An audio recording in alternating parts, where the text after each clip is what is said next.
Olá, tudo bem? Que a graça e a paz do Senhor Jesus esteja com todos vocês.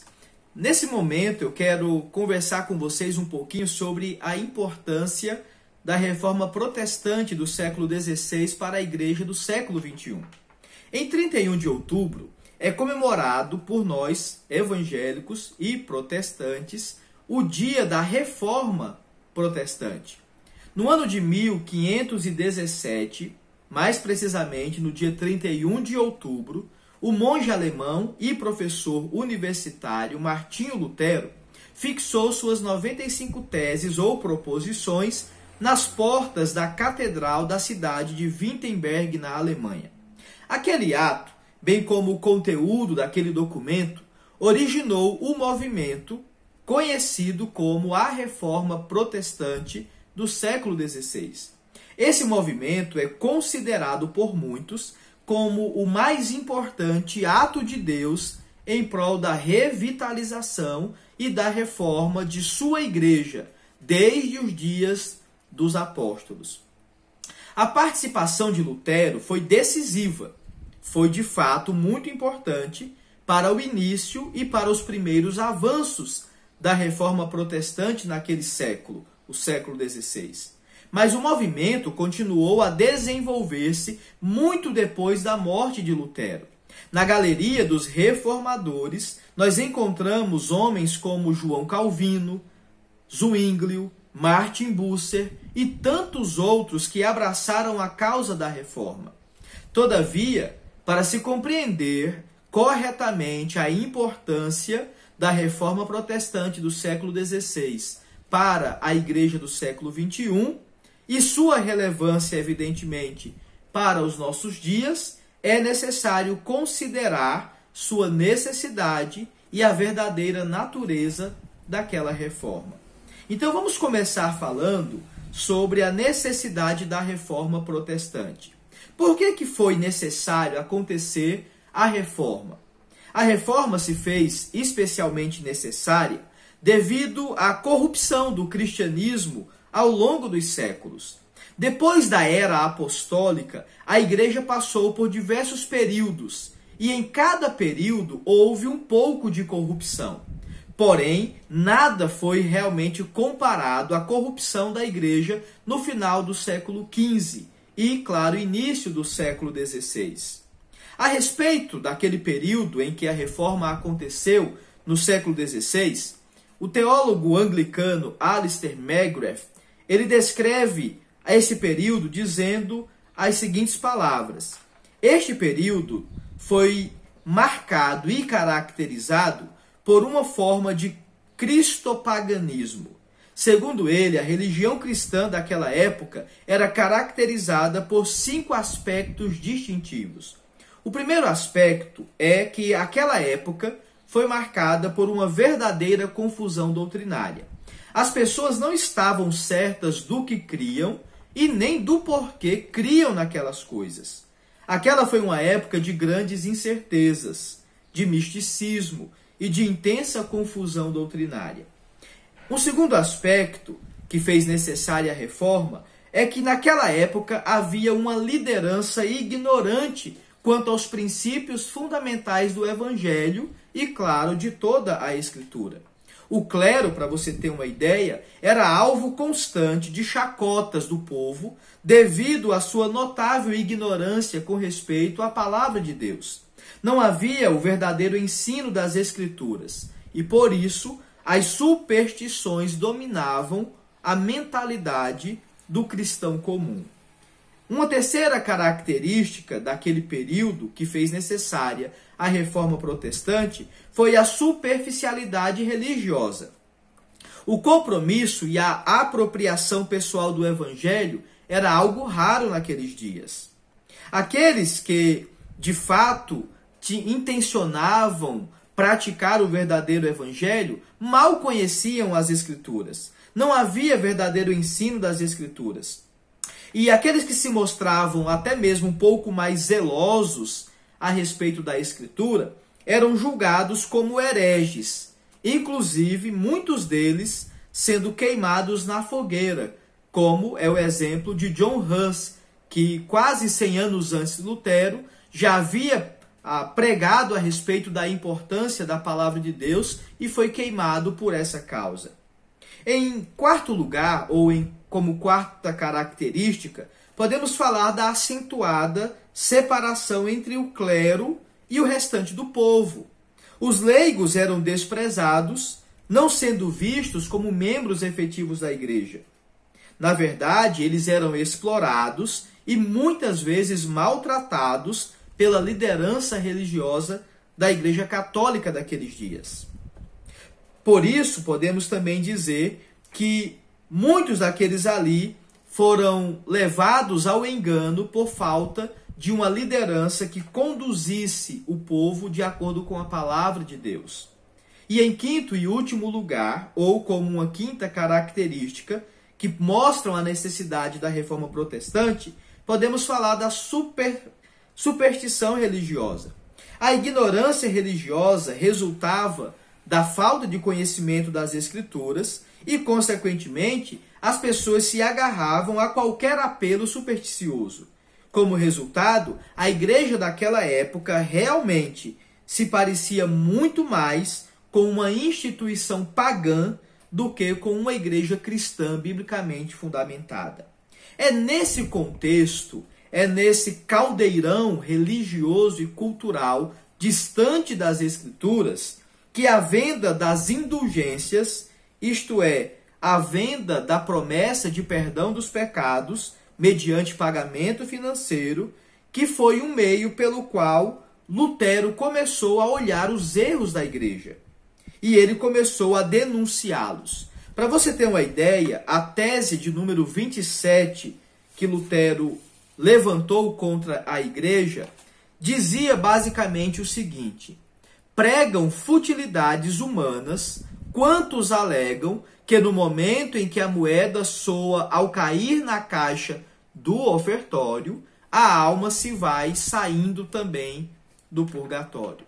Lutero, portanto, começou seu questionamento quanto aos erros da igreja ao olhar para essa prática que não tem amparo nas Escrituras, de alguém pagar para ter benefícios e perdão dos seus pecados. Por isso entendemos a necessidade da reforma protestante. Aqueles dias eram dias de verdadeira confusão doutrinária. Aqueles dias eram dias em que havia uma liderança ignorante quanto à palavra de Deus. Naquele dia imperava a superficialidade religiosa. Havia também uma acentuada separação entre o clero e o restante do povo cristão. E, por fim, era também uma época de intensa superstição religiosa. Por isso, entendemos a necessidade da reforma. Mas quando perguntamos qual a natureza dessa reforma ocorrida no século XVI, para que nós consideremos importante ela, tanto para aqueles dias como para os nossos dias no século XXI. O cerne, o centro, o foco da reforma protestante, claro, era de natureza teológica, religiosa, pois a grande questão debatida naquela época dizia respeito ao perdão dos pecados. É evidente que a reforma protestante não ficou presa apenas a questões religiosas. Durante o período da reforma protestante, aconteceram muitas mudanças sociais, culturais, educacionais, religiosas e políticas na Europa daqueles dias. Mas a pergunta que clamava por resposta e que a reforma tentou responder era a seguinte pergunta: como os pecados são perdoados? Ou como alguém pode ser salvo? O catolicismo romano defendia que cada pessoa devia salvar-se a si mesma.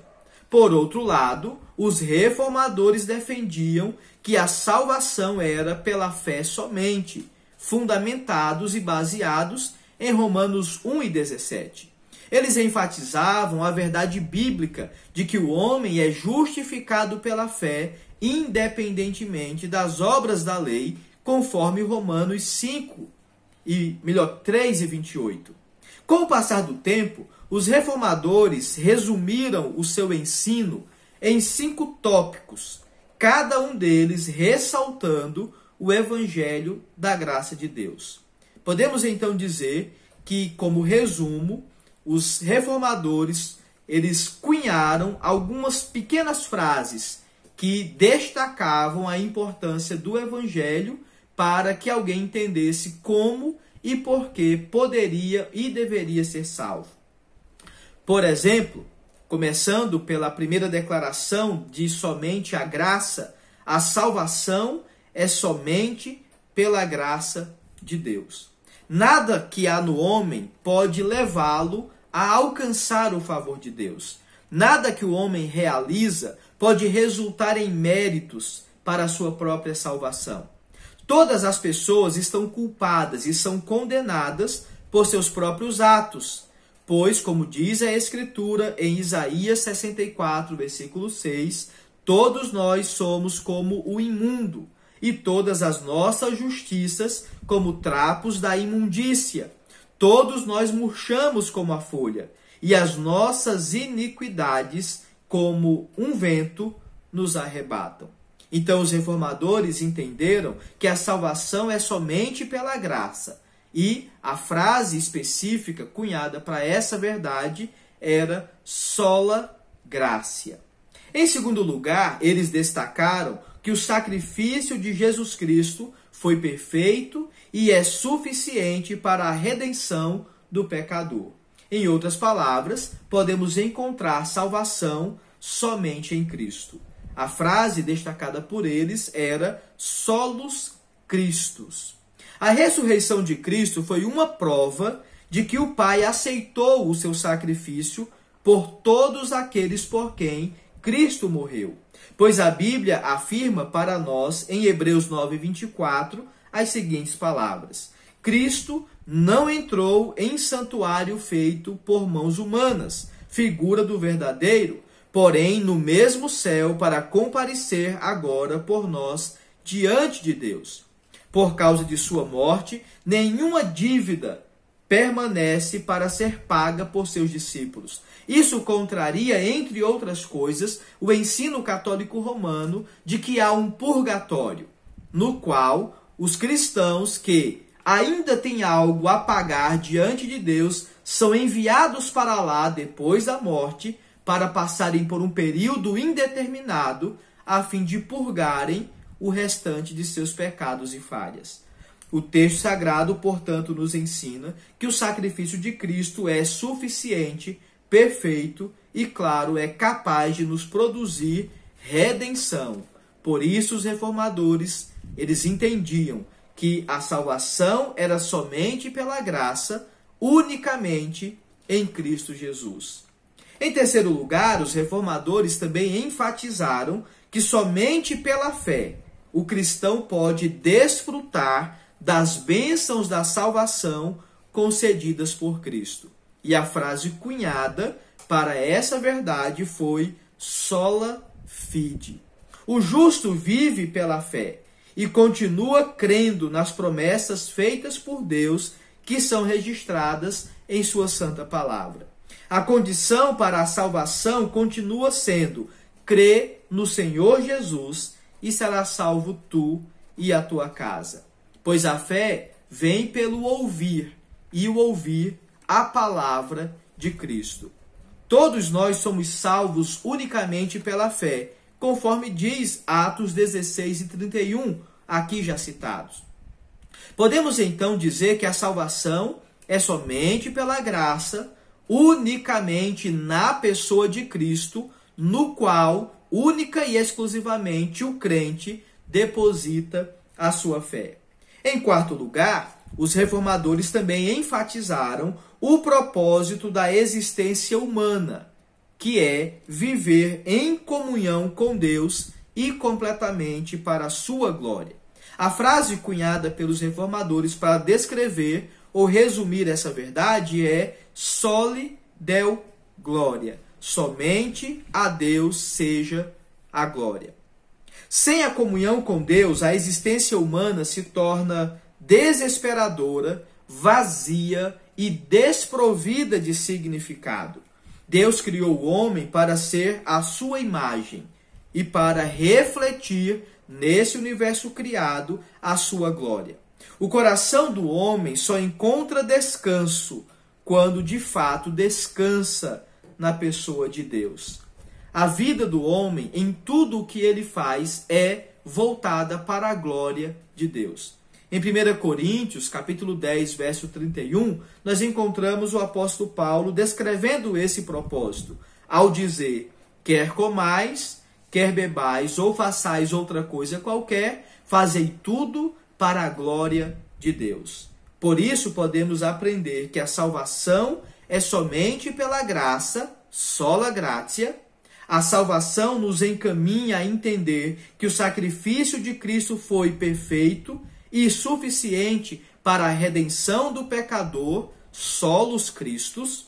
Somente pela fé o cristão pode desfrutar das bênçãos da salvação concedidas a ele na pessoa de Cristo por meio da fé, sola fide, e que, portanto, o propósito da existência humana é viver em comunhão com Deus e inteiramente para a sua glória. Soli Deo Glória. Tudo isso é fundamentado na Escritura, e essa é a quinta declaração, ou a quinta forma de resumir a necessidade e a natureza da reforma. Somente a Bíblia possui autoridade final sobre a vida e sobre a morte dos cristãos. Por isso, o tópico é sola Scriptura. O fundamento da reforma protestante foi o seu compromisso com a autoridade final, plena, completa da palavra de Deus. Enquanto os religiosos daquela época defendiam também a autoridade da hierarquia da igreja, a autoridade do Papa, dos sacerdotes, a autoridade até mesmo da tradição da igreja, os reformadores defenderam a centralidade das escrituras cristãs, da palavra de Deus. E é da palavra de Deus, do sola Scriptura, que flui o sola gratia, o solus Christus, o sola fide e o soli Deo Glória. Todos esses princípios são retirados da própria Escritura. Por isso, para a mentalidade reformadora, a sola Scriptura, esse fundamento, é de extrema importância. E defendê-lo, portanto, é ter saúde espiritual, individual e coletivamente enquanto cristãos. Esses tópicos doutrinários enfatizados pelos reformadores se tornaram conhecidos como os 5 solas da reforma. Eles representam a síntese daquilo que os reformadores reivindicaram, defenderam e propagaram. Então, se nós aprendemos a respeito da necessidade da reforma e se aprendemos também a respeito da natureza da reforma, devemos então fazer uma pergunta pertinente para os nossos dias. Qual é então a importância ou o significado da reforma para os dias atuais? As verdades defendidas pelos reformadores possuem aplicação direta para a igreja do século XXI e para a igreja de todas as eras. O evangelho não muda de uma época para outra. Ele nunca fica desatualizado e nunca haverá uma mensagem que destruirá ou substituirá o evangelho em sua importância. A reforma foi mais do que um mero evento histórico. Ela possui uma mensagem relevante para os dias atuais. Em primeiro lugar, podemos dizer que a reforma ensina que a vitalidade da fé cristã está intimamente conectada com a redescoberta da riqueza do Evangelho de Cristo. Os reformadores foram tomados pela alegria da mensagem do Evangelho e a sua aplicação à vida diária do cristão, pois o Evangelho deve afetar toda a vida do cristão e não apenas a sua devoção religiosa. Também a reforma testifica sobre a importância do estudo diário da palavra de Deus por parte do indivíduo. A Bíblia, para os reformadores, deixou de ser apenas um livro de referência religiosa, no qual somente o clero tem acesso, e passou a ser interpretada pelo que ela realmente é: a palavra escrita de Deus para dirigir e orientar todo e qualquer cristão enquanto caminha sobre esse mundo. A negligência quanto ao estudo diário da palavra resultará na mesma confusão, no mesmo misticismo e no mesmo engano que imperava no século XVI. Por isso, a reforma protestante do século XVI foi importante para aqueles dias e continua importante e relevante para o século XXI. A reforma é um testemunho claro da importância da participação de cada cristão em prol do avanço do reino de Cristo sobre a terra. E por fim, a reforma nos ensina, e ela se torna relevante para nós no século XXI, porque Deus está sempre interessado e comprometido com sua igreja. Ele sempre intervém em benefício da revitalização do seu povo e nunca abandona aqueles que nele confiam. Essas lições continuam sendo preciosas para as nossas vidas, para as nossas igrejas em dias atuais. A reforma protestante é, portanto, importante para o século XVI, mas continua sendo importante e relevante para o século XXI. Se queremos fugir da confusão doutrinária, se queremos viver numa época em que não teremos uma liderança ignorante, nem experimentaremos uma superficialidade religiosa, nem promoveremos uma acentuada separação entre os pastores, os líderes religiosos e os liderados, e se não queremos mais viver em superstição religiosa, precisamos nos voltar para a mensagem da Reforma Protestante. A mensagem que dizia que a salvação é somente pela fé. A mensagem que sempre ensinou que a salvação ela é fundamentada pela graça. Que a mensagem era dita de que Cristo é o único que pode nos salvar. Que o propósito da existência humana é viver para a glória de Deus.